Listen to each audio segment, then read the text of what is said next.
So thanks everybody for joining us tonight with our kids and the tech life balance with Michael Blanche. This is being presented by Be a Part of the Conversation. We are a nonprofit organization that continues to educate the community around substance use, addiction, mental health, and other things like that. This program is being funded through our community partners, the Hatboro-Horsham Educational Foundation and the Hatboro-Horsham School District. So we have Dawn Tucker on from the district, who's going to briefly introduce herself. Good afternoon, everyone. Just wanted to say thank you so much for taking the time to be here on this sunny afternoon. I know sometimes it's a challenge to break away from this nice weather, but we thank you for your time and participation. I am the coordinator of special services K through 12 at the Hatboro-Horsham School District, and also a member of Be a Part of the Conversation. So we're really glad to have you tonight and welcome Mike back. So thanks everyone for joining. You may submit questions at any time, either through the chat or there's a question and answer feature. We're recording this program. We'll post the video on the follow-up page. The follow-up page is going to be conversation.zone/technology. We are going to be adding some links to the chat so that everybody can see once I'm done talking, because I'll be doing that. So I can't multitask that well. Following the survey or following the program tonight, you'll get a prompt to complete our survey. It's how we continue to engage our community, see what information that you all want out there. So it really helps us. So we ask you to do that. And some programs that we have coming up that may be beneficial to you in the community. We have on Thursday night, Alcohol, a Rite of Passage. This is specifically conversations about alcohol for underage drinking and kids under 18. That's going to be Thursday night at 7 p.m. Registration and that information can be found at convo.zone/Monco. And then next Tuesday, a week from tonight at 7 p.m., we're going to be having a program on women and alcohol. Especially through the pandemic, we've seen a large uptick nationally and regionally, specifically with alcohol use disorder occurring at higher rates with women. So we're going to be having that presentation. All of our events and all of our programs can be found at our calendar, conversation.zone/calendar. So in addition to those two that we just mentioned, we're continually adding, programs that may be beneficial and, you may be interested in participating in the future. We also like to highlight that we have our parent partnership program. This is for supporting caregivers of children impacted by addiction. We have some meetings that take place on Zoom, some that take place on person. This is our calendar. So we have a whole bunch on Zoom. Some are meeting in person across the region, including right in Hatboro, that's in person. So that information can all be found at our conversation.zone/partnership. And that leads me to tonight's presenter. Michael Blanche is one of the co-founders of Ethos Treatment. So you all are in for a treat for hearing what he has to talk about tonight in regards to the tech life balance. So I'm going to stop sharing my screen and we will give Mike the opportunity to start presenting. Thanks, Bob. I really appreciate it. And thank you all for coming in tonight. Again, I appreciate what Dawn said as well. It's a really nice night outside. So if you're all, making time and energy and effort to come in tonight, I really do appreciate to watch us on Zoom, or if you're listening, I do appreciate your time and energy to listen to this great topic. First, again and foremost, thank you for Hatboro-Horsham for being such a huge, you're the OG supporter of Be a Part of the Conversation. I think I used that term correctly. The respect that you've been there since its inception, since its beginning. Anytime I can use that term in a sentence, it's always great. And Bob, thank you so much for your support and start for Be a Part of the Conversation. Seriously, I refer to their website, talking about technology. I refer to their website every day. And when it comes to parent support group, parent support and help and up-to-date data, I refer to it myself because they pulled me in the last year as a consultant, as an addiction specialist to kind of help vet some stuff. And again, Bob, Kim, and the rest of the staff and the team there at Be a Part of the Conversation does an amazing job. And the programs that are coming up, just as a quick aside, I know you saw that, but the alcohol epidemic is real. I was just talking to a school earlier today. Our alcohol numbers have gone up dramatically in treatment. As Bob said, I'm a co-founder of a treatment center called Ethos Treatment. We have a number of locations in the Philadelphia region and in telehealth. Dawn was asking about that. For adults, adolescents, and young adults, for folks that suffer from substance abuse and mental health issues, we have both mental health and substance abuse tracks. But we're seeing a ton of folks with alcohol issues because in the depths of the pandemic, in the depths of the program, or I'm sorry, in depths of the pandemic, when all the bars were closed, all the nightclubs were closed, all the classic places you could purchase alcohol sales went up 15%.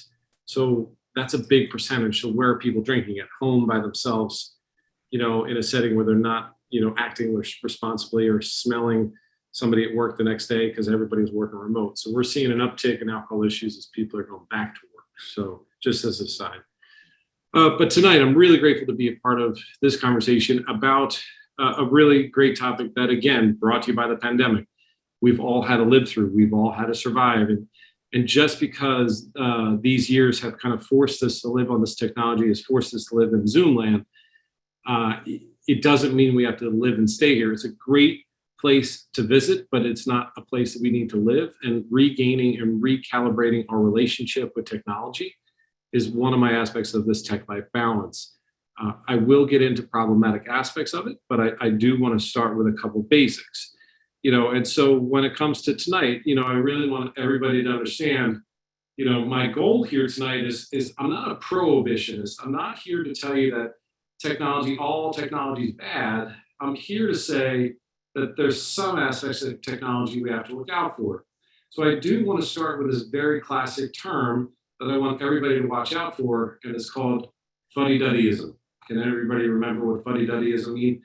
So it's that term that, I don't know about you, but I was raised in a home where that rock and roll music that's going to make you do drugs and alcohol, Mike, or that boob tube that was going to make you, be slow or old or whatever. And I'll tell you this, technology is not the enemy. Technology is not the issue. It's here, it's in our backyard. And the kids are digital natives. We're digital immigrants. I'm at an age where I was raised without computers and through college, right? But now our kids, I used to give this talk and talk about a home computer that everybody could share and everybody could see what's ever going on. That's how long I've been doing this talk for. And this world has evolved and continues to jump to the world where it's in everybody's back pocket. Everybody's access point is pretty universal. And it's fifth grade centers, fourth graders, third graders that are having access to these things without limit. And we need to renegotiate our relationship with these things. So I have a great number of questions you've already submitted. I will ask a lot of questions and open up a lot of questions at the end. But as I go through this tonight, I just want to highlight the first part of tonight is really going to be what's the problem and what's kind of identified as what's the problematic relationship with it. And then get into solutions and how it's not all that bad. But I do want to start with some understandings of why it's problematic and give some language to it, if that makes sense. So, as we look at this piece, I apologize. I didn't do what I wanted to do here. Of course, I was jumping too quick. And here we go. I want to talk about why technology is kind of a challenge. So the desensitization of culture is a term that I use sometimes when it comes to technology around language and terms, specifically video games. Have you ever listened to a kid's video game? Have you ever heard what the kids are like? Later in the slides, I'm going to be talking about the video game industry. In 2016 was like a $20.4 billion industry. But now in 2021, it's an $80 billion industry. And 51% of the video game industry is in their hands. It's in mobile devices. And when it comes to, it is so pervasive, it is the language, the culture of what they're talking about and the violence that they're exposed to in video games. It's a desensitization of language, of terms, of bullying, foul language, exposure to multimedia. So many of our youth are going and watching a laptop on their, how many parents have walked home and found their kids watching a movie on Netflix, their laptop out, doing homework and texting with their friends? The idea of multitasking, like Bob kidded, multitasking isn't a real thing. We can't multitask. We think we can, but the truth is, I can only give this lecture and maybe try to pull up the next slide. And when it comes to kids with technology, they have this belief, this false sense they can both watch a movie and pay attention and have a conversation online and be able to study. It's just a saturation point that they can't do so much. And another core component of this too is exposing themselves to multi streams of media without any filter, without any sense of identity. And what happens is it lacks developmental conversational pieces, and its fragmented language leads to fragmented relationships. And when we look at, fragmented relationships, what I'm saying is kids are underscored how often they don't really have connections when they think they are connecting. And so many kids have a false sense of connection when they really aren't really connecting. And so when it comes to body images issues, pornography, the exposure of pornography, and again, without any filter, without it, and having real conversations with kids about sexual exposure at a young age, it's so challenging that kids are getting exposed to it at such a high rate. When it comes to mental health issues, shaming, verbal abuse, segregation, shaming on a public level, meaning, if kids get outed on a social media device or not followed or abandoned on a public level, meaning nobody likes my picture, everybody likes somebody else's picture, or the potential of re-traumatization. The idea is, I don't know about you when you were growing up, but I would have a bad day in school. And the best thing about school is I would have a bad class period or whatever, second period, and then I'd have lunch, whatever. And then by the afternoon, I'll take a bus ride home, and I'll get home, and my sisters would have one phone line in the house that they would take, and they would fight over to call their boyfriends or whatever. And then I would have to walk down the street to play with my friend Jeff Carr. And then I have to walk back. The next, going to school the next day, there was a whole new adventure. There was a whole new thing. Now today in second period, when a kid has a bad moment, a bad day, somebody might tweet about it. Somebody most likely will put it on Instagram and their stories and the reels. And the next thing you know, that kid is thinking about it all day long, goes home and then pulls up the reels or pulls up the Instagram feeds and then re-looks at it and re-looks at it, re-looks at it. And so there's no downtime, there's no process time for them to have some brevity, some disconnect sometimes. So they're constantly on. How many adults are here, struggle with this device? I gave a lecture at a school earlier today. I'll leave the school out. And I asked everybody in the room, there's over 200 teachers and people that work at a school in Chester County. And I said to them, how many people start their day, or what do people start their day with? And everybody in the room put up this device. How many people start their day by looking at their cellular phone? How many people end their day by looking at their cell phone? And when it comes to these devices, and how many people have a hard time shutting these things off as adults and not knowing when your workday starts or workday ends. So think about it as adults, as you're trying to learn and trying to teach your kids how to self-regulate. When I get into interventions later, guess what? Parents, you're 1,000 school teachers. Kids watch what you do more than they listen to what you say. So if you want to get your kids off their phones, you need to get off your phones. Let me be really direct. When you want to get your kids off their devices, you need to be off your device as well. And so you're going to be modeling behavior for your kids as well. So back to the problem, when it comes to these areas of challenges, abandonment on a public level, potential re-traumatization of events. Now, the next one down I had was potential re-traumatization of relationships. And guess what? Whenever everybody had a bad breakup, right, you would have a bad breakup with somebody and maybe you wouldn't even be in the same school with them and never see them again.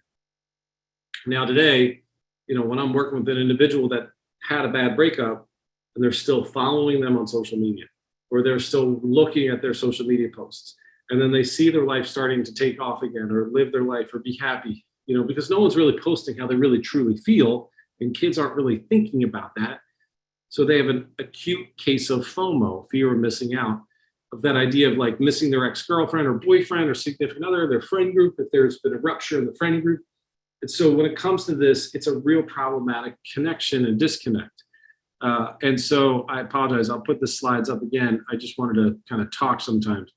And so sometimes when I do this talk, I'll leave the slides up too long and then everybody's just reading my slides type of thing, but I'll leave them up. And so the idea of potential of re-traumatization and obsession relationships is what I was talking about there. And so when it comes to kids and their relationship status, when I'm working with individuals, so many of our youth, so many of our kids don't understand just to maybe think about not following their ex-girlfriend or friend. Because again, it gets in their heads, it gets in their anxieties about their exes. The importance of status updates or likes, and so many kids, like, nobody liked my status, nobody liked my reel, nobody thought it was funny, nobody commented on it, and how they feel like left out or disconnected if nobody likes it. And then the opposite is there's a principle of exaggeration. For those individuals or parents that don't know, adolescents may lie or exaggerate. They may not be telling the truth. It may be like the perfect, amazing party. And FOMO and anxiety is a real thing. And this is taken from a local high school group of seniors, where I'll tell you the story real quick. This kid was telling me, a senior at a local high school. I go into high schools and middle schools and provide this prevention talk around technology, but also around substance abuse. And we were talking about FOMO is the kind of peer pressure 2.0.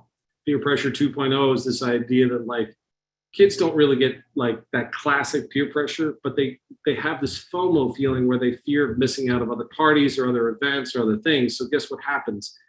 This kid, a senior in high school, was really honest with me one time. He was telling me about this party that he was at, and he was sitting around a table or sitting around the couches with a bunch of kids.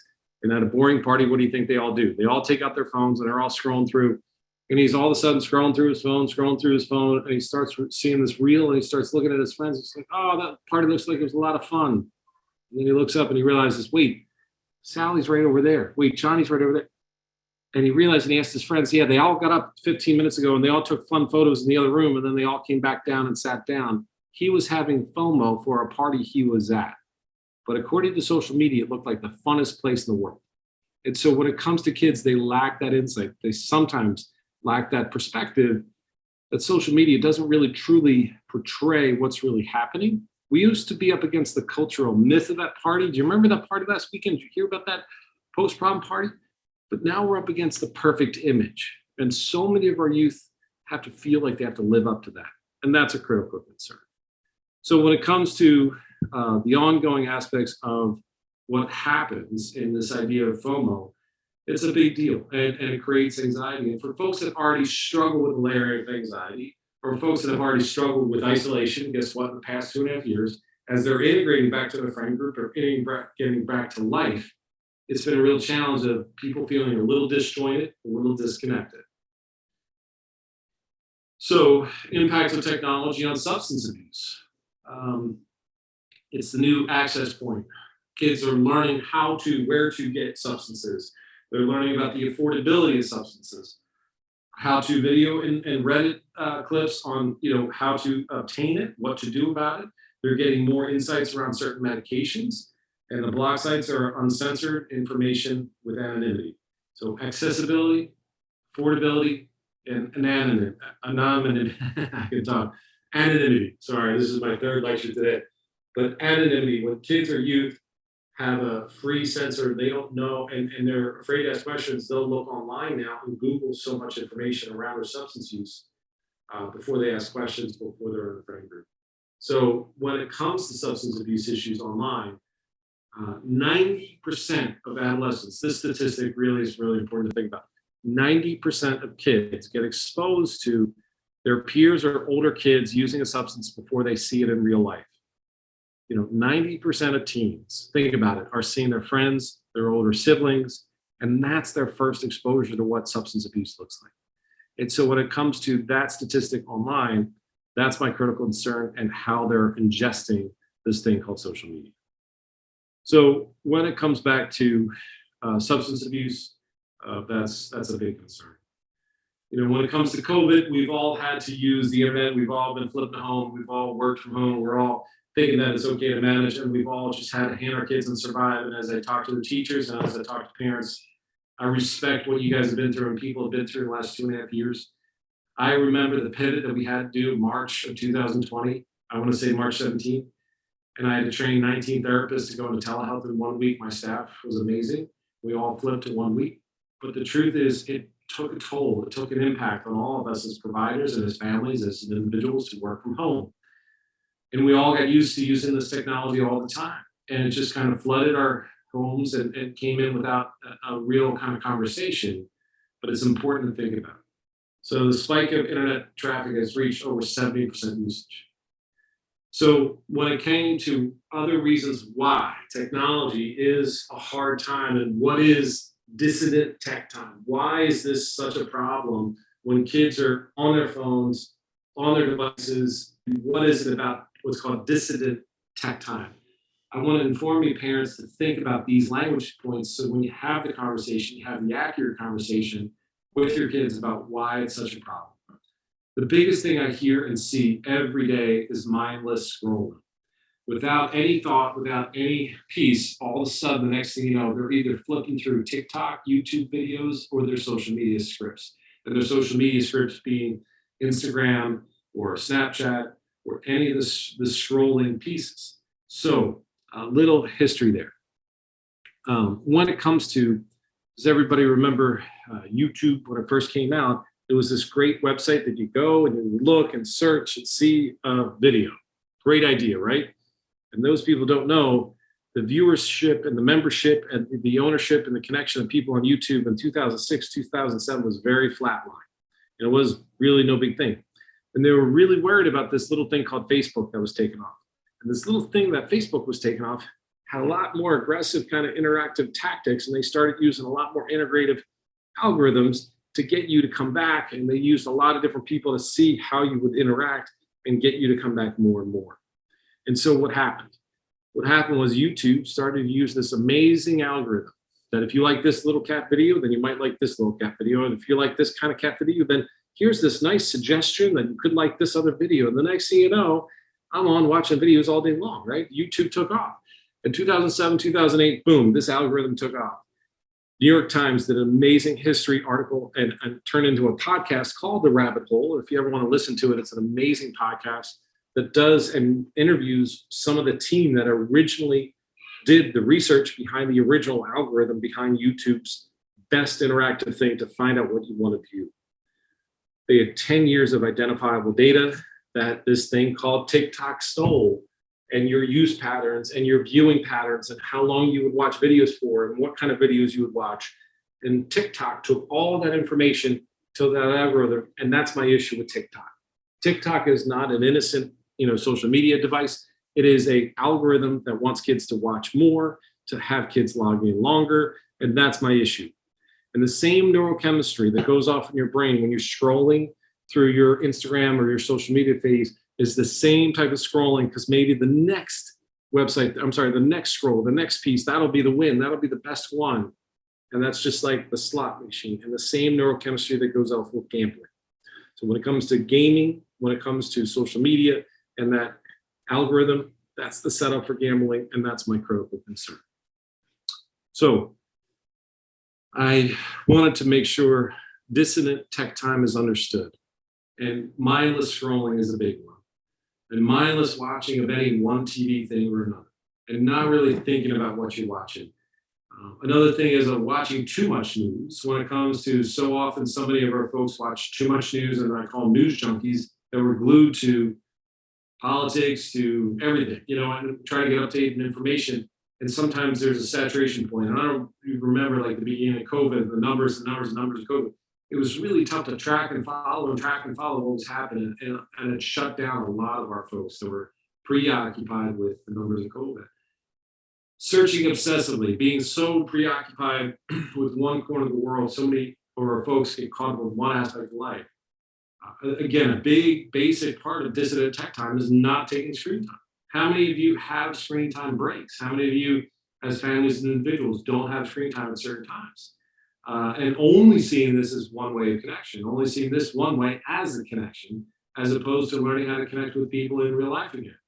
So many of our adolescents are struggling going back to school, struggling integrating back to their friend groups and their playing fields, because there's an anticipatory anxiety, there's a fear going on, and there's an adjustment disorder happening across the world where kids and adults are still struggling integrating back to life. There was a lot of pressure on families and schools to get back to life this year, and it just didn't live up. There were so many complications to it.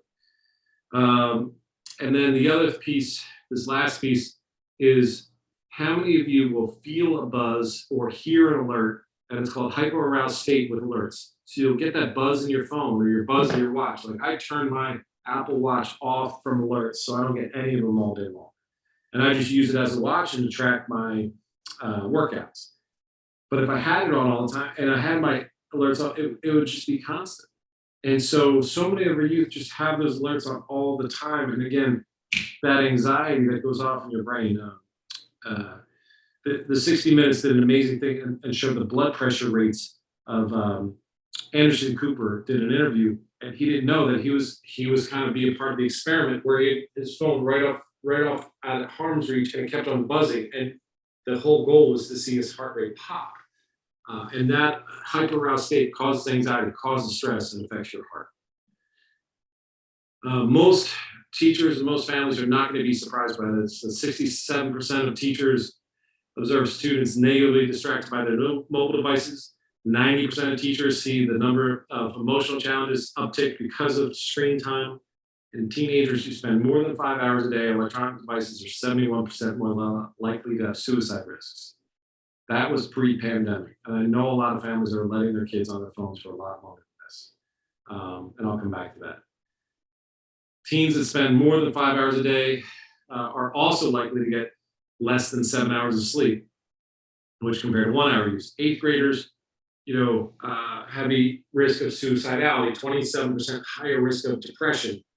89% of parents blame themselves or the other caregiver for the responsibility of the child's cell phone use. This is part of the lecture where I'm going to say, everybody on this call, you're not the problem. Our society, these algorithms, everything we're up against, that's the issue. And now I just want to educate you a little bit more. It's a misinformation highway, multiple avenues of influence, set up for impulsivity, texting and driving, loss of communication, verbals. And my favorite statistic with this is, our nonverbal skills, 87 to 90% of communication is nonverbal. How I say, how I'm concerned about you, how I'm talking to you right now. You hear the tone, the concern, the flavor of my voice versus if you get a text of saying, how are you doing? What's going on? Where are you at? Versus the kid reads a text from you saying, how are you doing? What's going on? Where are you? It's all lost. The tonality is lost. The presentation is lost. The positioning, the how I'm standing, the posturing. So UCLA studies come out multiple times with that study to show that 87 to 90% of communication is nonverbal. All that's lost in the texting conversation. So over-dependent upon those things, a lot gets lost. I was even just talking about it today with teachers when it came to this whole format, when the ambiguous loss, like when I'm looking at an audience, I love looking at an audience and looking back, and you're able to see me and I'm able to see you and I see your eyes. And Bob, thank you for looking up so I can say, hi, nice to see Bob is paying attention there. You got to smile at him. And this idea is that I see his face and I see that he's paying attention. And thank you, Bob, for 30 seconds. You go back. So Bob's heard this lecture 600 times. But when it comes to, in a live audience, a live presentation, Bob's heard me in a live presentation too, where I get interactive and I really on and I'm really connected because I feel the flavor of the community, the connection, versus this loss of just, I'm not staring at the screen for Bob. I'm staring at this little camera, and that ambiguous loss of really seeing this thing called oxytocin. There's a natural drug that goes off in your brain when you look at your child's eyes and the child looks back at you, or a dog or a loved one. It's called oxytocin. We lose that in our nonverbals, that oxytocin, that connection. And we lost a lot of that in that ambiguous loss in the last couple of years. But that's a big deal. So I ask people to think about that's another core component of some of this loss and the problem with technology. But I don't want folks to get caught up on what this app is or what that app is, because every year there's going to be something coming out. I want you to think about, though, the behavior of what your family's looking like. Is this what your family dinner table is looking at? Everybody looking at the screens and not at themselves or not at each other? Is this your dinner table where everybody's looking down at themselves and not at each other? Is this the interaction of what the modern family looks like and everybody missing the moment? I love this picture and hate this picture all at the same time. The dad looking at a screen, the kid looking out the window, and that dad missing that moment or whatever that kid's looking at, or this dad or this mom missing some other opportunities. We've all done it. We've all done it.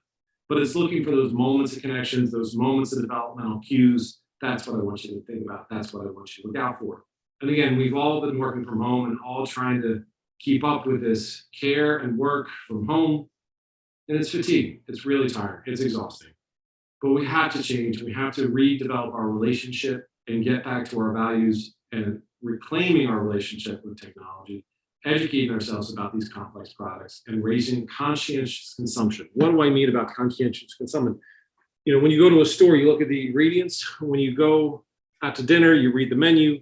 Typically, you don't walk into a place and just say, give me your best deal. You know, you take a car on a test drive. We evaluate our relationship with products. You got to think about your relationship with this product that, again, snuck in on our radar. One of the questions was asked before tonight's thing was, how am I supposed to talk to my kid about technology when they've already taken off with it? You, as a parent, can renegotiate your relationship with technology. Your kids at any stage need to renegotiate their relationship with technology, especially now. As we're getting out of the pandemic, as they're getting out of this process, today's the day, these months at the end of the school year, as they're finishing up the school so that they can get back at it at a better way. And so when it comes to how we interact with technology and how we interact with ourselves, it's vital to think about, you know, kids are going to feel like everybody's doing it, mom. They're going to get this classic argument to you that, mom, everybody's on technology, or mom, no one monitors their technology and no one does this. And that's just not the case. Talk to other parents, talk to other people, because you as a parents need to reclaim your own relationship to technology and raising your conscientious consumption. And again, I'm not a prohibitionist when it comes to this thing called technology, but I'm really asking people to reconsider their relationship with technology. And it's more like a harm reduction approach. Like someone asked, one of the questions was around addiction. And when is it an addiction to technology? And I'll answer that at some point. But even if it is an addiction, it's more of a harm reduction approach of identifying the harmful relationships like food addiction or sex addiction, or relationship addiction. Our relationship with technology, we need to reevaluate how much and where and when we're spending our time with technology. That's the concern. You know, one of the pieces that I ask people to think about when it comes to talking to families every day is how and when you talk to your kids about this topic, and not being afraid to have this topic and this conversation multiple times. You're not going to be able to stop this in one 50-minute session or 1 hour session, but you're going to have multiple mini conversations. Kids in the bandwidth today, 15 minutes, 20 minutes, that's all I'm asking for when you sit down and start to have the conversation to re-clarify what you want as a hopeful relationship with. Listen to your kids. You know, this is a big deal. I'm going to pause here because listening to your kids when it comes to their relationship with technology, a lot of them know. A lot of them are going to tell you, like, I'm trained in what's called motivational interviewing. I use what's called a well-researched thing called motivational engineering, using someone's goals and their discrepancies of their behaviors. When someone says to me, they want to go to college or they want to do X, Y, or Z, and I'm saying, great, you want to be successful or you want to do X? Is your behavior lining up with X? Like if you want to get a job, I sit with a lot of adolescents that magically want to get a job this summer. And then I say, well, how many job applications have you put out? Well, I put out one. Okay, it's kind of like that's, you know, is it matching the behavior outcome? And so they'll say sometimes they don't want to live online. They don't want to live in their devices. And so using their goals, or also using their goals like where they want to go to college or what they want to do in life. And do you think people that are in college living this life are on their phones all the time like you are? Let's think about it. You're sleeping for 8 hours a day. You're in school 8 hours a day. You have a part-time job that's a couple hours an afternoon. You want to work out a couple hours an afternoon. You want to study a couple hours an afternoon. So let's get to it. So there's only a couple hours left in your day. So how are you on your device 6 hours a day? You know, there's a big discrepancy of our time and our energy and where you're spending your time. So when it comes to interventions, listening to your kids and getting them to tell you what their relationship is like with technology, listening to them about what they get out of it, as opposed to the fuddy-duddyism of telling a kid what kind of relationship they want to have. So listening to your kids and using their kind of goals are really important. Evaluating their friends online, continue to evaluate their exposure or at-risk behavior. This is a tough one. So depending on the age, it's going to be depending on the level of intervention. The younger the kid, the more monitoring. The older the kid, the less monitoring, depending on the issue. And so it's evaluating their friends. And so many people have friends they mostly met online, but again, you know, I'm not going to spend too much time. I'm sorry, just jump there. I'm not going to spend too much time talking about gaming specifically, video game addiction specifically, but I will say this. you know, how many people, I'm used to saying this online or in person. I asked the audience today, like, how many people are here would tell me what the average online video gamer is? And I asked this whole group of teachers and people in a classroom setting, and some people yelled out 12, somebody yelled out 18, somebody yelled out 20. The average online video gamer user and in-person online video games is 34 years old. Do I want my 11-year-old nephew in New Jersey to be online Xbox or online video games, playing with a kid that's average online age of 34 years old, living at his parents' smoking pot? Maybe, I don't know. I don't know judgment, but I'm just saying, like, this is what the image that I have, my fear of what my 11-year-old nephew could get exposed to. So this is where I'm asking you to evaluate their friends, depending on their age, depending on their exposure value, depending on what they're doing, their behaviors in alignment or out of alignment. And so again, this video game industry is taking off in the last 3 years, particularly. So from 2016 to 2022, or 21, I'm sorry, it's practically tripled their profit margins, $80 billion a year. This industry is beyond in its effervescence of how pervasive and how it's punctured every part of society. So again, 51% is in our back pockets. 51% of video games are mobile device now. And that 70% are accessed and downloaded, as opposed to so many back in the day would have to go to a GameStop, they would get one game, and then they would play for a couple of days, and they play with their friends online sometimes. Now it's instantaneous, and kids and parents have no idea. You know, the online free game called Fortnite. Fortnite came out a couple of years. It was the first mobile device game that you could play on your mobile device while your friends were playing on a fill in the blanks PlayStation, or I forget what the device was, or on their computers. And it was live action that they were able to play at the same time. So they were able to keep up at that level. So it was the first game that mobile devices were able to play with PCs.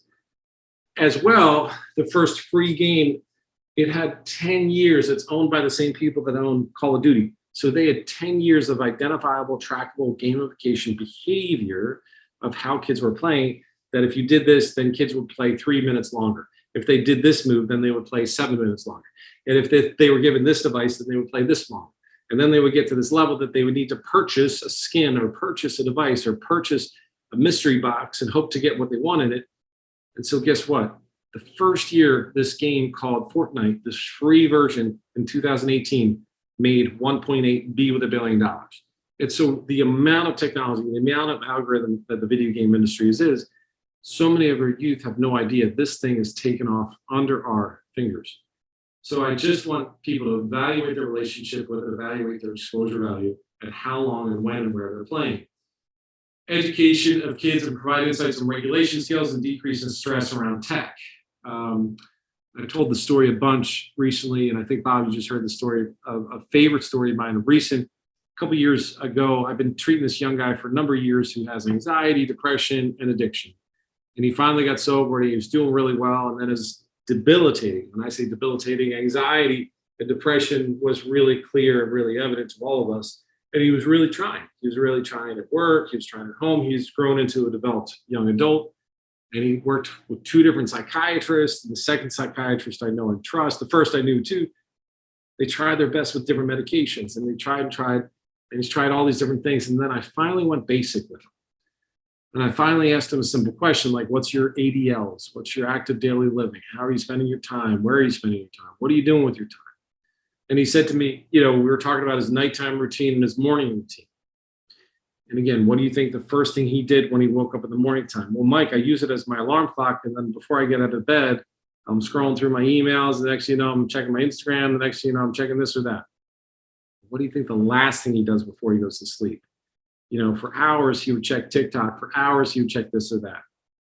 And what I explained to him and what I was trying to relate to you guys as families is the brain is most vulnerable at the end of the day, at the beginning of the day.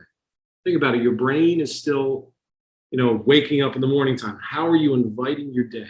How are you starting your day? What are you really starting your day with? And there have been days, I'll be honest, that I won't get out of bed and I'll wake up before everything, and I'll just check my phone. The next thing you know, I'll read an email, read a text that I feel I need to respond to right away at 6 a.m. And how responsive, how clear am I at 6 a.m.?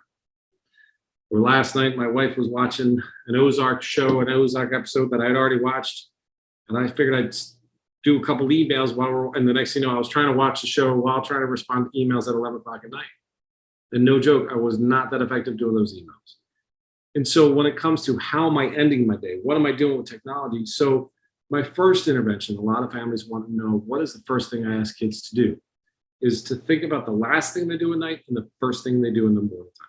And if they can shave 15 minutes, 5 minutes, 10 minutes of waking up, taking a shower, maybe making a cup of coffee for yourself if you're the adult, or a kid, what other ritual do they do? Do they have to get their school ready stuff or pack ready stuff, and then they get their phone?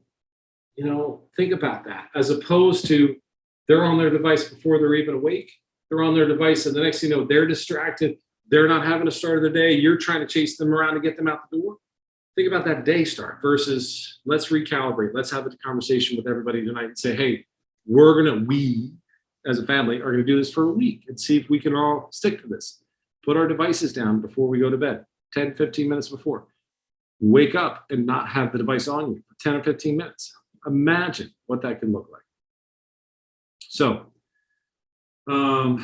education about insights, regulation skills, I'm going to talk about in a second. Now, the other thing, this kind of goes against my earlier statement about, I still want you to learn about some of their games and what they're into and their communication and what they're on, just kind of keep up with them so they keep interested. I learned more about TikTok than I did than reading at New York Times did an amazing research article as well on TikTok and that algorithm. But I will say this, I learned a lot from kids. They tell me, one of the recent trends I really like is kids FaceTime a lot more. They will spend more time looking and trying to catch each other on FaceTime, which I think is an amazing kind of thing. How we create a family culture for screen time and managing media, and we need a plan. And that plan can be renegotiated again. So many questions were related to this kind of thing is taking over our family. And I'm saying tonight, if not now, when, if not you, who, we need to all kind of reevaluate our approach to technology. So managing social media, managing technology, we need this plan. So creating a family of culture free time around it, maybe providing an initial contract for renegotiate at family at any time, and an initial kind of plan of even, it doesn't have to be 5 pages, 2 pages, 1 page. It could be verbal. You could say, hey, let's just try this for a week. You know, so back to my example, this idea, think about 1 week, let's plan with one goal. Everybody, can we not start our day with our technology or end our day with technology? And if you did 5-10 minutes of the start of the day, like take a shower, get a cup of coffee, do that, and actually let your brain slow down, let your brain kind of catch up to itself in the morning time. Or at the end of the day, do some breathing techniques, maybe read a book, maybe read an old school piece of literature. But the idea is to not let technology start to hit you in that way to kind of keep you thinking, if that makes any sense at all. So when it comes to technology and renegotiating our time with it, that's the critical piece. When and how we're sharing it, what we're doing with it. But you guys as a family are trying to create a culture around it. You provide the contract and you can renegotiate it at any time. And again, the digital footprint and your digital goals and your digital dignity is huge. So the concept is your families, your kids are going to get this lecture. I got to take a sip of water for 1 second. Your families are going to get this lecture sometimes where your digital footprint, your digital dignity. I worked at a couple of universities in the Philadelphia region. I've consulted for universities up and down the East Coast, so I know this little sneak thing that high schools will tell your kids this. High schools will tell your kids that admissions offices of most universities look at their social media. They don't. They really don't have time. Admissions offices don't look at social media. However, coaches do. So if your kid is trying to apply for a team, if your kid is trying to get on a scholarship, if your kid is trying to get out there and get on a non-for-profit, or a kid is trying to apply for a job, guess what? they're sometimes safety sensitive jobs. I know babysitting jobs. I know parents that have checked their kids' social media to see what their babysitter looks like. So it's more that is the real thing. And the biggest culprit is other parents. And so when it comes to, one of the biggest things that I've seen at universities is residents' life. Residents' life in August and September gets overwhelmed with phone calls that they don't want their Sally living with Susie because Susie's Instagram feed looks like she's a scary partier. And the next thing you know, Susie just exaggerates on her social media and is a quaint little kid. But according to her social media, she looks like this huge partier. So many field offices and residents' life folks get caught up in, phone calls from parents. And then the other thing is a lot of high schools, and I work with some private high schools in the community, and the kids think the schools actually look at their social media. And it's not. It's a lot of times it's other parents are worried about the kids, so they look at their social media and look at other kids, and that's the bigger culprit. And I don't think Finsta was a thing for a while where kids would have friends, different kind of Instagram accounts. That sometimes happens. One of the questions was about. But mainly what it is the reels. Well, they'll just share with their friend group or they'll just share with small people. So they have kind of like, if you can imagine like group texts with like 5 different groups going. So that's where I'm going to invite you to have a conversation. Again, depending on the age of your child, where they are. Middle school kids, absolutely. You want to be having this conversation, maybe 9th grade, 10th grade, having this still conversation. By junior, senior, the hope is they've given you some grounding of trust. But definitely the middle school kids, you want to have the conversation of, hey, this is your device, but this is my ownership of this device. And we need to really sit and kind of go through this. And after hearing this guy's lecture, I'm a little worried and I just want to scroll through and no judgment, but I just want to go through one time. One of my interventions that I talk about a lot is the amnesty card. The amnesty card is a one-time, let's put everything on the table. You're not going to get in trouble. There's no need for trouble. I just want to review your relationship with technology. And I just want you to put out your phone and let's go through it together. No judgment, no questions. I just want to scroll through it and I want to see if you're on it. And I worry, and I might be able to take some notes and I'm going to follow up with you down the road, but maybe not tonight. So the idea is get a kid to open up, share with you, open up and say, okay, the amnesty card is on the table. All right, I can follow up and I can put it out there and then take some notes and then follow up the week, whatever later to say, I'm worried about this relationship or I'm worried about that relationship and what you're doing there. So when it comes to understanding and managing the relationship, digital dignity, and their future goals, how do you want your future self to be look like as a kid today? How do you want to represent yourself in the future? What do you want your digital dignity to look like? And that's a big deal. And so more interventions, creating a technology-free time and therapeutic events that do not include any technology. And so that's this first thing, creating a free time. So I used to give this lecture all the time that Tuesday and Thursday nights at our house used to be technology-free nights. Now, brought to you by the pandemic and my wife working in an online program. My wife's Dr. Caroline Finkel. She's done presentations before. Both of us work a lot. We're clearly on our device on Tuesday night. And so the truth is, we try to find technology-free times. And again, those times every week are different, but I commit and we commit to trying to find some shutdown time because the weeks that both of us are on our devices too much, we're not present for our child, we're not present for our friends, we're not present for each other. And so again, that oxytocin, that connection is lost when I'm looking at this and I'm not paying attention to the world around me. So creating some technology-free times, events, and places. So some families have, and some families I work with, have a zone in their house that is just dedicated to no technology. So it's a kitchen, everybody's coming together to eat dinner together. Or if it's the living room where there's no TV or no technology, and everybody wants to come in and check in once a week on a Wednesday night check-in, and you can maybe do some creative check-ins on a weekly basis to have everybody kind of report in on one win for the week. And I work with families that it's really easy to get caught up in the critical stuff and worry about the critical stuff. But I ask families to really challenge themselves and think about the wins for the week and having a weekly meeting just on wins. What are some of the positive things you guys are doing this week? How are you handling things this week? What are you positively doing?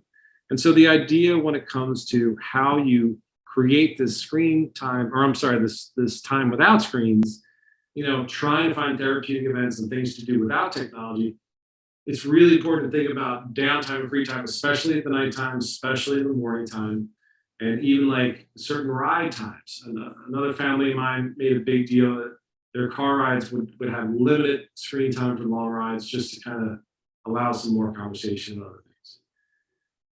I talked about this earlier, but this is a big, important one. Living by example.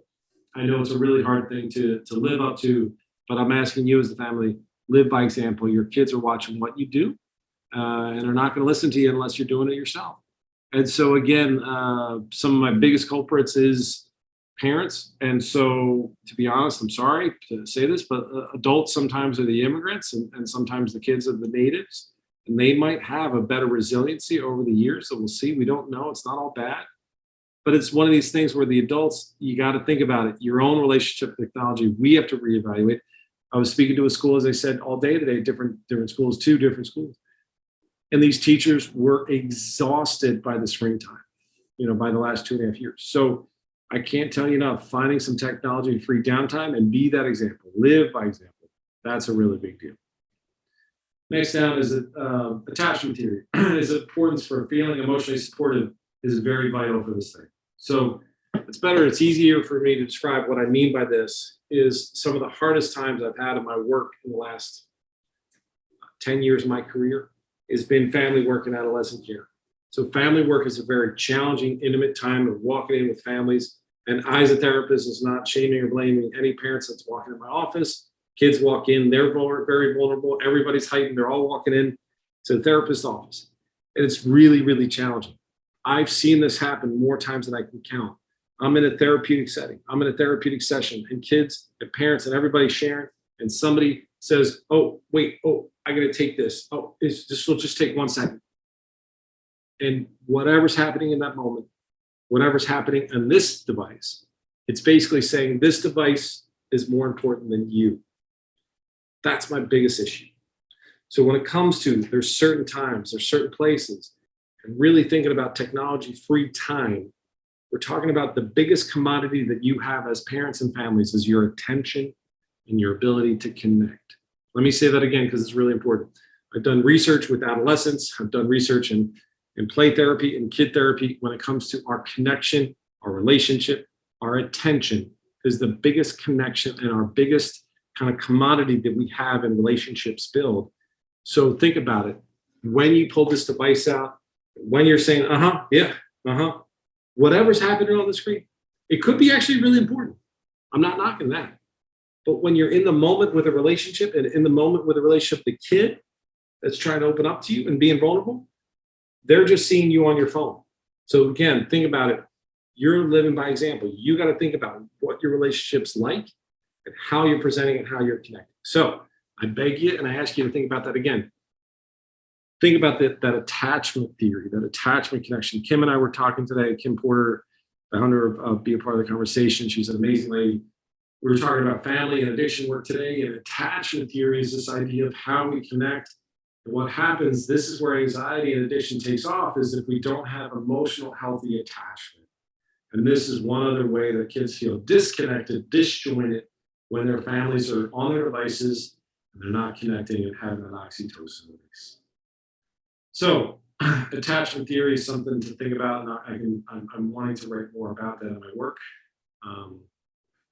So again, accepting technology is here and how it's used, avoiding being a funny Daddyism about it. I don't want you to feel like you're giving a lecture to your kids. As soon as that happens, you'll lose a kid, you'll lose that kid's momentum, you'll lose that kid's connection. So try to be real and specific with your concerns. Let me say that again. You want to be very specific with your concerns and identifiable behavior as opposed to saying technology is bad. So I want to coach you again to think about it like this.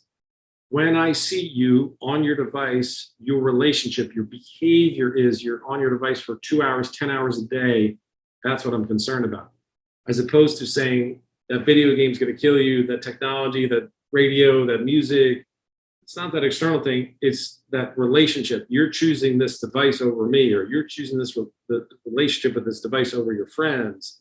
No, I'm talking to my friends. I'm texting with my friends. Yes. And we can do it in real life too. And so challenging their behavior and being as specific as you can when you talk to them. And so when it comes to how we're connecting, thinking about the technology is here, but avoid being a fuddy-duddyism and learning how to integrate it and learning how to talk through it is really vital. And again, listen to your kids, listen to how they use it. And maybe some of the stuff is actually really helpful. Maybe sometimes and empower the youth to find actually ways that they do connect and the ways they learn about other things that are happening in our world. Some kids are able to Google stuff really quickly and then get back to you really quickly on something that you're asking about. So technology is not all that bad. We have to reevaluate and readjust our goals. And again, constantly think about, how technology is not the enemy here. But we have to learn how to integrate. So this is the balancing part. This is why I'm here, is to not just talk about the technology is the enemy. There are more resources, more up-to-date research.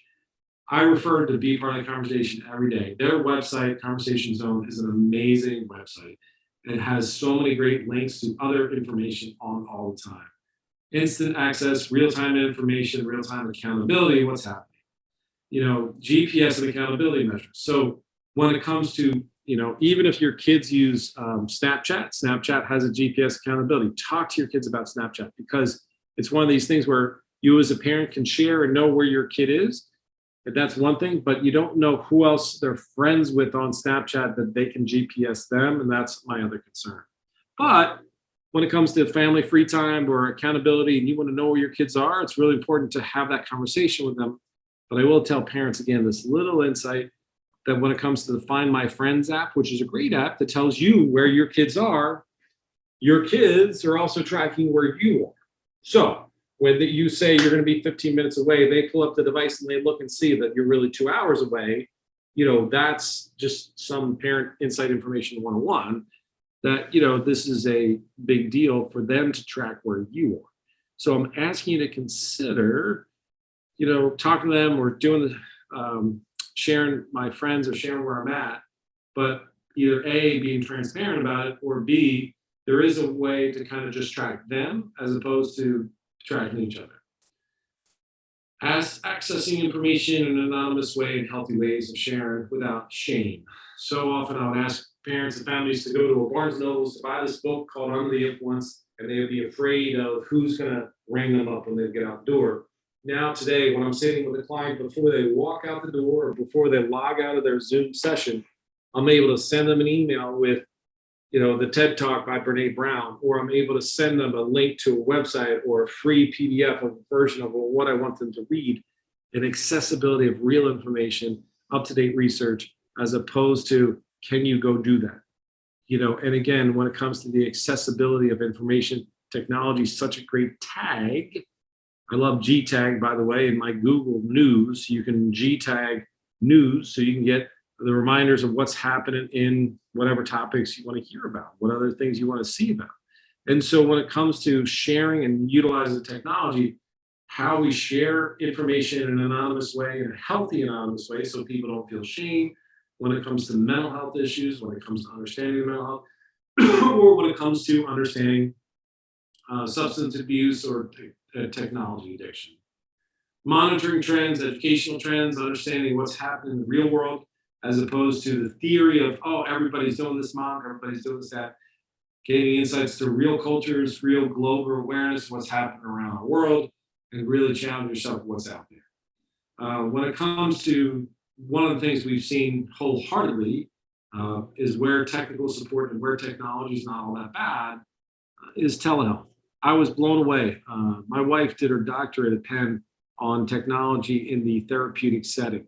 I sat in panel breakouts with multiple therapists that I love and respect to this day, that I've had multiple conversations with. P.S. This is pre-pandemic. This is years ago. She did all this research, and she did this research on all these therapists that would say they're never going to do a Zoom session. They're never going to use technology. They're never going to be able to do this thing called Zoom. And they're worried about and they had all these worries, right? But March 18th, 2020, everybody flipped to telehealth. Everybody needed to. Because again, safety and our environmental concern around COVID, it showed that it worked. Now, it doesn't work for everybody. It doesn't work for every situation. And I don't think it's the clear access point for every single person. Dawn and I were talking before. Most of my centers are back to person. But when it comes to telehealth, I think it's a viable option. And especially in our mental health division, we utilize it as a bridge back to IOP or back to outpatient groups, where one day the client may struggle getting up and getting out of bed. The client will get a text from their therapist, hey, why don't you log on, and pull out their screen. And one day they're logging on, the next day they're getting in their car and driving back to treatment. And so we've seen it as a great bridge, great way to reach out to folks.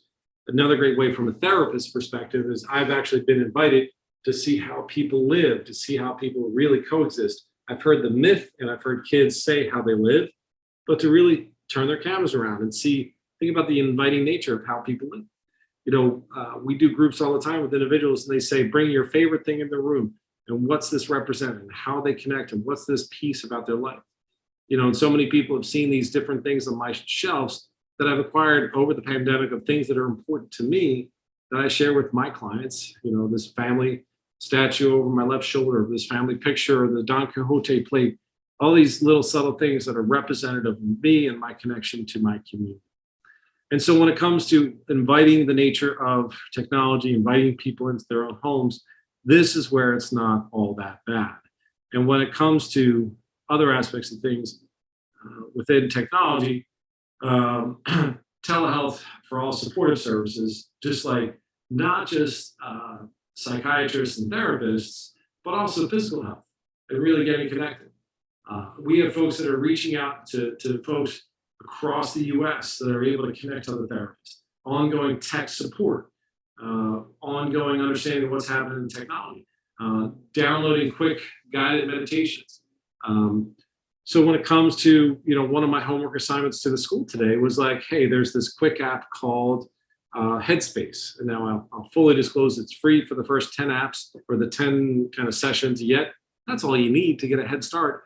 So again, download the free app experience, see what it's like, use the free stuff that's out there. YouTube videos have tons and amazing YouTube videos. And PS, if you do it in a regular search, it'll do your algorithm and suggest other things like this video. So you might get into a deep dive, a rabbit hole of guided meditations that are out there, that are accessible, that are free. So again, when it comes to technology and how supportive it is, there's great available things that are out there all the time. And so how about when it comes back to, I was trying to share my screen again and I missed it, and I have to go back to this. Sorry. It's always good at the end of the tech talk to have the technical problem. But when it came to technology, and it's not all that bad, I got to do this, and then I'll do this. Downloading free meditations, access to anytime, anywhere, downloading lectures. During the pandemic, a lot of schools opened up to having free access points to education. I had individuals that sat in lectures from Yale to Penn State to literally amazing universities across the US that they were able to free download lectures, not just TED Talks, not just amazing access points that are accessible all the time, but some of these universities are still availing themselves to free lectures. Access to real research out anywhere, anytime, online anonymous support groups. One of the things that Bob put up earlier is the parent support group. I'm lucky enough to have been sticking around the field. I've been in direct clinical care for those people that struggle with addiction, substance abuse, and mental health issues for about 25 years. I've been in the field before the impact of the parent support group in the Philadelphia region. Bill and Pam Roberts, who started the parent support group a number of years back, has brought it to, and Pam now works for, be a part of the conversation, does an amazing job with the parent portal. And all the parent support groups are kind of under this umbrella. And it's an amazing access point for parents who have kids with substance abuse issues. I've seen the impact, the ripple of when parents get well, when families get educated, when families do well, their kids get better. And it's an amazing trickle out effect. So know that parents, when you're getting well and you're taking care of yourself, and we get back to this topic called technology, your kids are going to have a better relationship with it as well. Kids are watching what you do. So we got to think about mindfulness relationships and how we interact with them. So that's that. And lastly, when it comes to how is it supportive, why is it so great? FaceTime with family and friends. The amount of folks that I've been able to Zoom in with and connect with, even in there was a last blip of COVID recently. We were worried about it, so we kept a cautionary tale in connection with certain family members the last weekend. We were supposed to all get together, and we all just did a Zoom session with everybody together, all being able to connect. I've done family sessions. I've done family reunification with clients that one lived in New Jersey, one lived in South Philadelphia, that usually wouldn't be able to drive all the way out to my office in Westchester, Pennsylvania. But I've been able to do consistent family reparative therapy as a result of technology. They've been able to Zoom in and connect and really have a healthy relationship again. So there's so many aspects of technology, of things that are going on. And I can't tell you how amazed I am by the work that we all look for in our work. And so when it comes to technology, the last little bit is it's not all that bad. It's how we utilize it. It's not gone anywhere. It's always going to be in our world. It's how we connect and what we do about it. So I wanted to pause here, take another sip of water, and then start to dive into some of the questions. We've got a bunch of questions I want to get to. But first, I'm going to open up to you guys on this call, ladies on this call. So if you have questions now at this point and you do want to put it in the Q&A, we've got I saved a couple extra minutes for me because there was a couple I wanted to dive in right away. And maybe one I'll pose to Dawn from the school perspective, one if that's okay. But yeah, I want to thank Bob again and thank Dawn again for your being on another tech talk tonight. So I think it's really important to kind of walk through. So let me take one sip and then I shoved in a 3-hour lecture in about 68 minutes. So I want to take a second and then I'll get to some questions.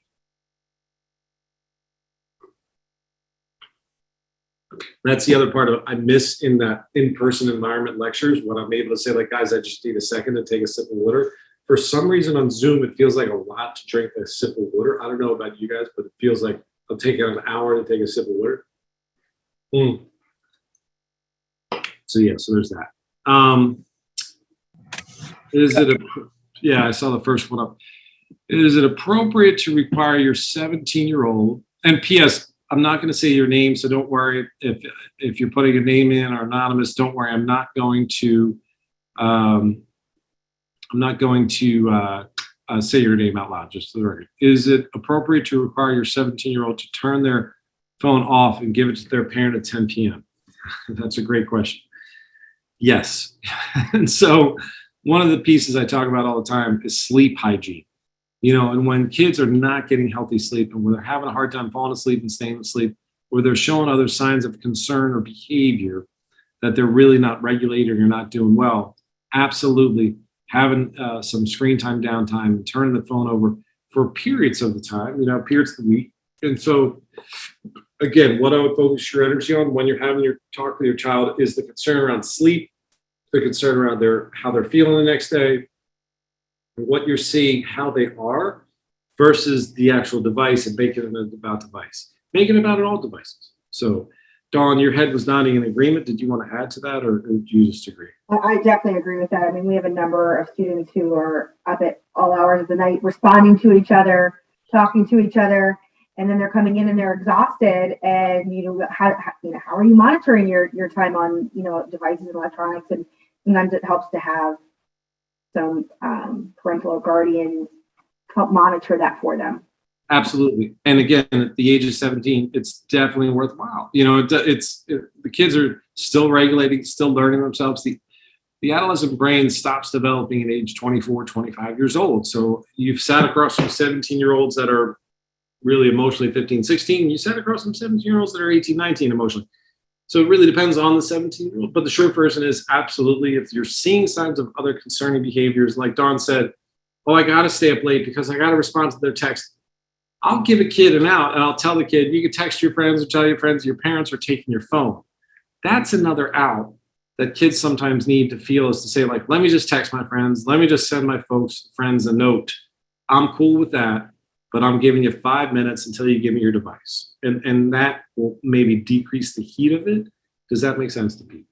So, yeah. So next, there's some of the questions you guys have already emailed in. And so I think, let me just start to read by the first one was, how can you prove an addiction to gaming or video gaming? So addiction to video games, there's 7 criteria for having an addiction of any sort. And I just gave this talk 4, be a part of the conversation. Last Thursday, it's still online.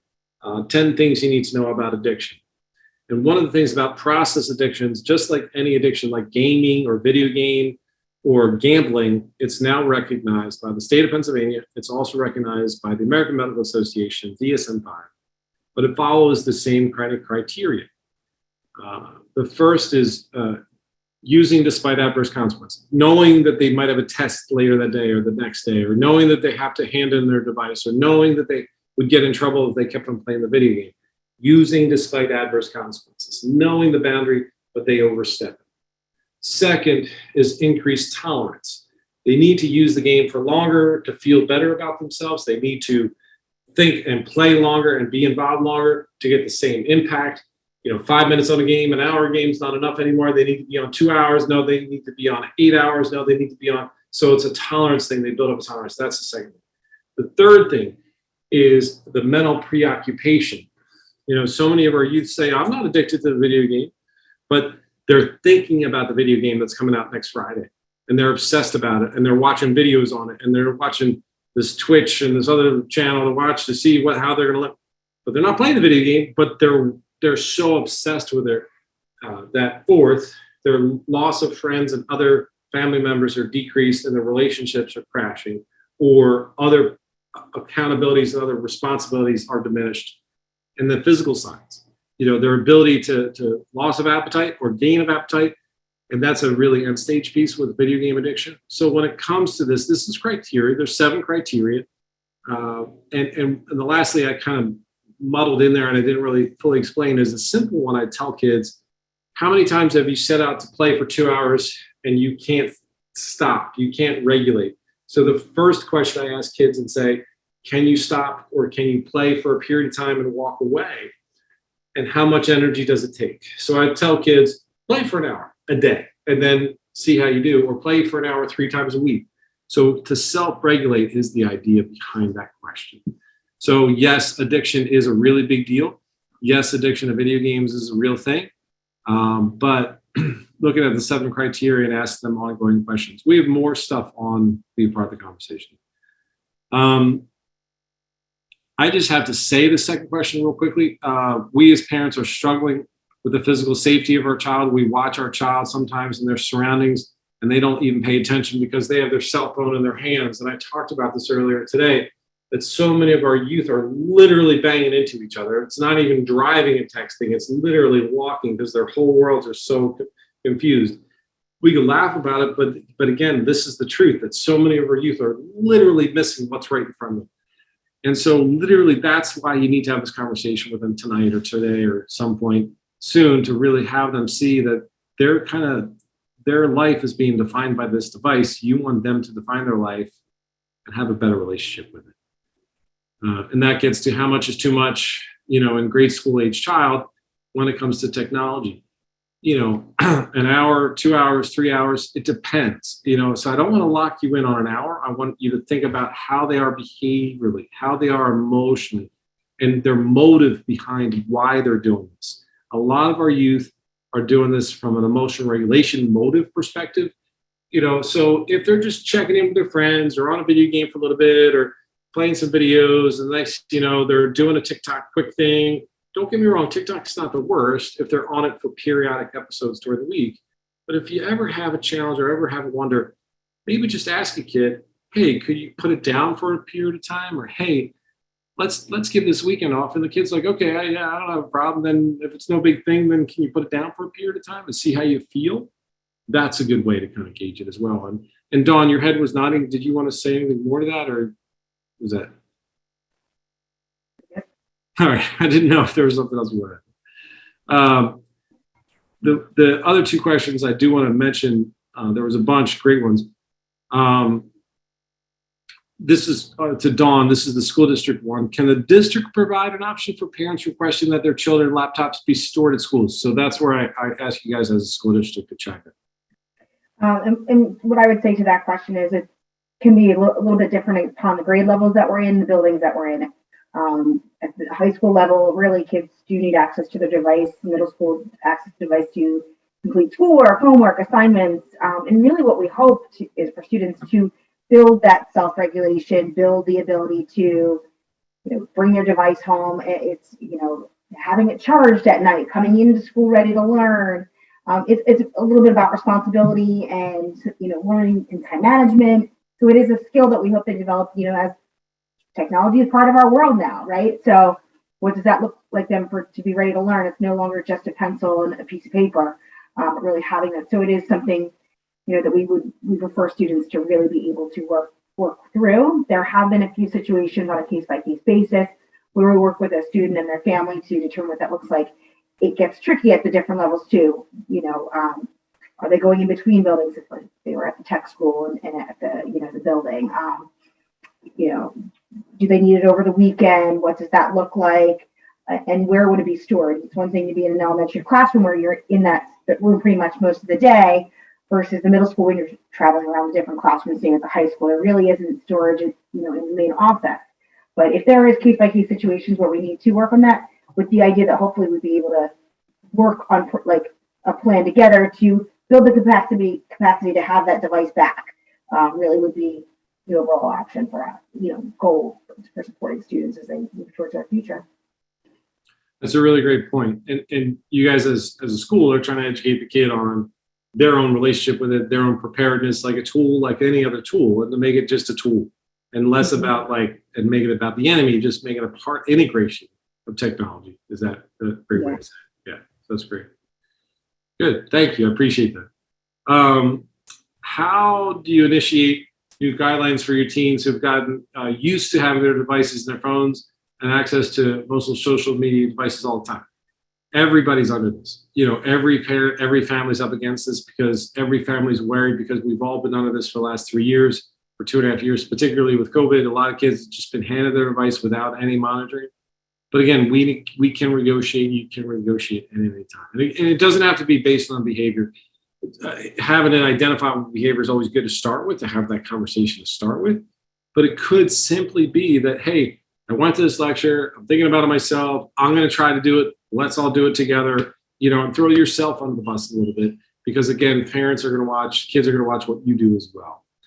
And what to do, how to transition your kids off technology into doing something else, and how to reduce dependency and appropriate times and boundaries is start simple. Start, like I talked about with my one favorite case of recent, starting at the beginning of the day, at the end of the day, and try to find those targeted times and build upon them. If I told a kid that he had to never use technology again, he would never do it. But can I tell a kid, can you give me your device for 5 minutes? He'll say yes. So if we could start with incremental goals that they can succeed on and then build upon it, and then they can see how they feel about themselves after their relationship with technology is bettered. So it's reduced. I like the person asked reducing first and then build upon it and build upon it. So that's another big thing too. And then trying to find some other pieces. Like I always tell young adults, especially, like I found out what I wanted to do in my life by volunteer work. So I tell kids, young adults, getting a part-time job, learning how to work somewhere, getting a summer gig or doing stuff around the house or having summer chores, but volunteer work. So many of our youth forget about volunteer work. That's how I found out what I wanted to do as a career. And so it's a really great opportunity, volunteer work and being a part of your community, a part of the home, to think about volunteer work. And then the last couple ones are really, again, these things around how to reduce and handle screen time, limiting screen time when peers are not limiting. You're going to get that question because a lot of kids are saying they have a lot of FOMO. They're trying to keep up with their friends. FOMO is fear of missing out. Their friends are online all the time. They're going to miss out on conversations, mom or dad, da, da, da, da. Everybody can get caught up. You can get caught up. It's this notion that they need to feel they need to be on all the time because they're not like every other friend. And you can be the parent to your kid and not worry about every kid in the school or every kid in the area. You can focus in on your child and their relationship with it and just stay focused on that. So many of our parents are worried about how their kid's going to feel, when it's really sometimes you need to be the wall and have that boundary. And so I thought those were great questions. And I hope, do you guys have any other follow-up questions as I'm rattling through these questions? Or Dawn, did you want to say something? Yeah, Mike, I'll just add on. I really like this idea that you have of renegotiating. And I'd like to say to those families or guardians out there who feel like they're not at a place where they're able to, not to forget that there are professionals out there. Maybe it's reaching out to the school counselor, maybe it's talking to the teacher, and then maybe it's getting some additional professional help. Because if you're at a time where you can't have that conversation, and that's real. We've had families who have students and they just feel like they're not capable of having it on their own. Reach out to the people around you to support you in that, because it doesn't mean it's just that the way it has to be, right? It's renegotiating, and it's maybe finding the supports that you need as a family to have that conversation and to get back on track. So don't forget, there is supports out there for when you need them. It's the funniest thing in the world. As a therapist, I forget. Don't forget, utilize a therapist. Utilize your school. Connect to the community resources. Thank you for bringing that up, Dawn. Yeah. So that idea is sometimes alone and isolated parents, and sometimes single parents feel alone at this. So sometimes building that connection, that community connection, and asking the school connection is huge, or a therapist is great help. So yeah. So thanks. I thought I answered that other question that came up in the chat, but let me ask again. What do clueless parents need to know about tech? You're not clueless if you sat with us for the past 90 minutes. You got a little bit of education. And the idea is that, in all sincerity, this is probably the biggest generational gap I've ever seen. And so many of our youth have kind of grown up around it, grown up with it. And so many of our families and individuals have a lot of fear about it. But the truth is, a lot of our kids sometimes are kind of swimming past it. And you have to know, don't forget about the classic parent intervention. Don't get lost by the shininess of this new thing, whatever new app there is. Focus in on the relationship, focus in on the connection, focus in on the classic parenting, healthy boundaries, healthy connection. Those are the classic things that so many families get worried about, this new shininess of technology. But don't forget, yes, you can take the phone at 10 o'clock at night. Yes, you can ground a kid on the weekend and take away their device. And yes, they're not going to fall apart, but know that they may need to check in with their friends, and I'll give a kid check in for an hour, but then you got to hand in your device if they get really in trouble with it, but that kind of stuff. But set limits, but invite them in to figure out ways to kind of communicate with their friends that they're struggling, so they get to own their story as well. I wanted to pause and make sure, was there any other connections that popped up? Do you recommend refraining from rewarding a 7-year-old with screen time or taking away screen time as a punishment? It sometimes seems to be a bargaining chip in your house, and for a parent of a 7-year-old, I hear you. And so any one thing in bargaining and kind of boundaries is a big deal. So let's try to look at other things. I agree with you as a parent to make it less about that one bargaining chip, but think about other things to develop and have them work toward, and really kind of invite them into the conversation of what they want to do, what other goals besides technology, what other freedoms or what other things they want to have for either some goal to look forward to or some other kind of thing to take away. So I agree with that parent's worry that they don't want it to be just on technology as refraining from rewarding or boundaries. So, all right, one of my last things I'll say is I was always taught to make sure I end on time. And thank you both. And again, thank you, Hatboro-Horsham, for being the OG supporter or being part of the conversation, as well as Bob for leading us tonight and being part of the conversation's leadership. And I appreciate the time and opportunity to sit here again on a beautiful night.